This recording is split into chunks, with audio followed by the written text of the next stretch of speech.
রাত পর্যন্ত দুর্ভোগ পোহাতে হচ্ছে নগরবাসীকে। এতে ক্ষতিগ্রস্ত হচ্ছে স্থানীয় ব্যবসা বাণিজ্য। এ নিয়ে বিস্তারিত জানাতে নগরীর গল্লামারী এলাকা থেকে যুক্ত হচ্ছেন সহকর্মী রামিম চৌধুরী। রামিম, সেতু নির্মাণ কাজে ধীরগতির কারণ কি বলছে কর্তৃপক্ষ? আর যানজট নিরসনেই বা তারা কোনো ব্যবস্থা নিয়েছে কিনা? অনেক খুলনার এই যে গল্লামারী সেতু, এই সেতুটি কিন্তু আসলে খুলনায় প্রবেশের একটি অন্যতম পথ বললে চলে। এবং এই সেতুতে কিন্তু এর আগে আমরা দেখেছি যে দুটি সেতু একসাথে ছিল এবং দুটি সেতুর দুটি লেন হিসাবে কাজ করতো কিন্তু এই সেতুটি। তবে এই সেতুর কাজ শুরু হয়েছে গত বছরের অক্টোবরে এবং সেই সময়টাতে কিন্তু এই যে সেতুর যে কাজ সেটি কিন্তু শুরুর পর থেকেই এখানে একটি ব্রিজ ভেঙে ফেলা হয়েছে এবং একটি ব্রিজ ভাঙার পরেই কিন্তু এখানে মূল যে যানজটের যে সমস্যাটি সেটি কিন্তু শুরু হয়েছে। এখানে দুটি ব্রিজের এক পাশ এখন ভেঙে ফেলা হলেও সেই এক পাশের যে কাজ সেটি কিন্তু একদমই এগোয়নি বললেই চলে।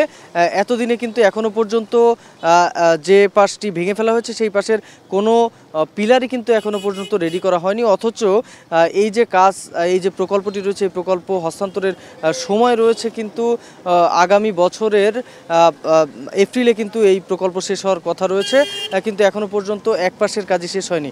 এখানকার সাধারণ মানুষ যেটি বলছেন যে এই যে সেতু ভাঙার ফলে কিন্তু এখানে যে যানজটের সৃষ্টি হয় তার মূল কারণই কিন্তু এই সেতু ভাঙার কারণ।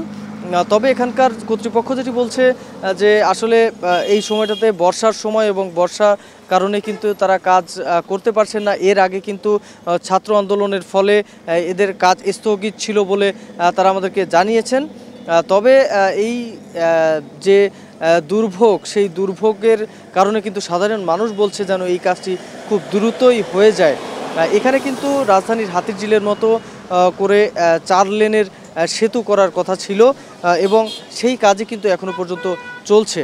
তবে এখানের যে ব্রিজ সংলগ্ন যে আশপাশের যে জায়গাগুলো রয়েছে, বিশেষ করে এটি কিন্তু একটি বাণিজ্যিক এরিয়া বললেই চলে। আবার খুলনা শহরে প্রবেশ এবং বের হওয়ার একটি অন্যতম পথ কিন্তু এটি। এবং এই যে গল্লামারী ব্রিজের চারপাশে কিন্তু বিভিন্ন ব্যবসা প্রতিষ্ঠান রয়েছে, বিভিন্ন মার্কেট রয়েছে এবং সব জায়গাতেই কিন্তু ক্ষতিগ্রস্ত হচ্ছে সাধারণ মানুষ এবং ব্যবসায়ীরা এই ব্রিজের কারণে।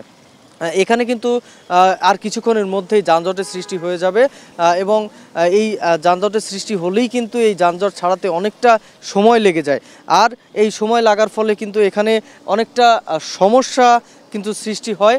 এখানে সাধারণ মানুষ কিন্তু এখানে বেশিরভাগ দক্ষিণাঞ্চলের মানুষ যারা খুলনা শহরে প্রবেশ করে এবং খুলনার বিশেষ করে যে স্বাস্থ্যকেন্দ্রগুলো রয়েছে সেখানে কিন্তু বিভাগের বিভিন্ন জেলা থেকে মানুষ আসে এবং এই গল্লামারী এই যে ব্রিজটি রয়েছে ময়ূর নদীর উপরে, এই ব্রিজটি কিন্তু ব্যবহার করে থাকে বেশিরভাগ মানুষ। তো এই ব্রিজের কাজ যদি খুব দ্রুতই হয়ে যায় তাহলে কিন্তু এসব সমস্যার সমাধান হয়ে যাবে, এমনটাই বলছেন সাধারণ মানুষ। তো অনেকেই ছিল আমার কাছে খুলনা থেকে গল্লামারী ব্রিজের কার্যক্রমের সবশেষ খবর। খুলনার গল্লামারী সেতুর কাজ ধীরগতিতে হওয়ার কারণে সেখান থেকে ভোগান্তিতে পড়েছেন জনসাধারণ এবং সে বিষয়ে জানাতেই খুলনা থেকে যুক্ত ছিলেন সহকর্মী রামিম চৌধুরী।